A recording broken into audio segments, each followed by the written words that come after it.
Hari ni kita pergi ke laut hari ni, tapi main dekat-dekat lah.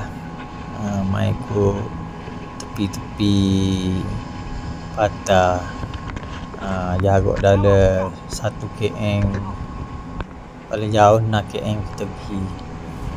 Tapi ni kita pergi dekat-dekat tu lah, tengok ikan-ikan dekat batu-batu. Jadi kita pun tak tahu lagi spot-spot sini, jadi kita tengah mencari-cari lah, mencari-cari spot karang batu bawah tu. Jadi kita scan pakai sonar lah, pakai Garmin scan. Jadi kita bila-bila cari, bila-bila nikmati keindahan pantai di belakang bukit ni.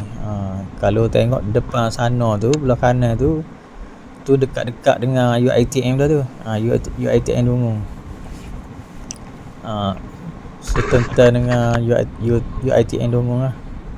Jadi tadi kita try ketuk-ketuk jeep dekat tepi tu, tak ada spot pun tak jumpa. Jadi kita tergagi tengah sikit. Ni jarak dalam 6 km daripada Kuala. Jadi kita cari tukung yang kerajaan letak 2 tahun lepas tu, tukung konkrit tu. Tapi susah nak jumpa tukung ni sebab penanda dia pun dah putus dah. Pelapong dia dah putus dah. Jadi nak kena scan. Jadi susah lah nak kena scan sama. Setiap kali nak mengair kena scan, sebab air kedalaman sini, kedalaman air dalam 25 meter hingga 30 meter. Susah jugalah untuk kita nak scan. Ni kita dapat kisi. Dah puas-puas ketuk jeep, tukar mata polo, dapat kisi. Boleh lah buat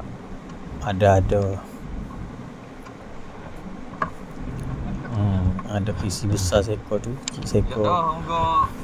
Jadi hari ni kurang hasil hari ni. Kita pun tak plan nak keluar ke laut, ingat nak main dalam Kuala je, nak main dengan ikan kapu. Jadi bila dah tak ada hasil, jadi kita pun balik lah.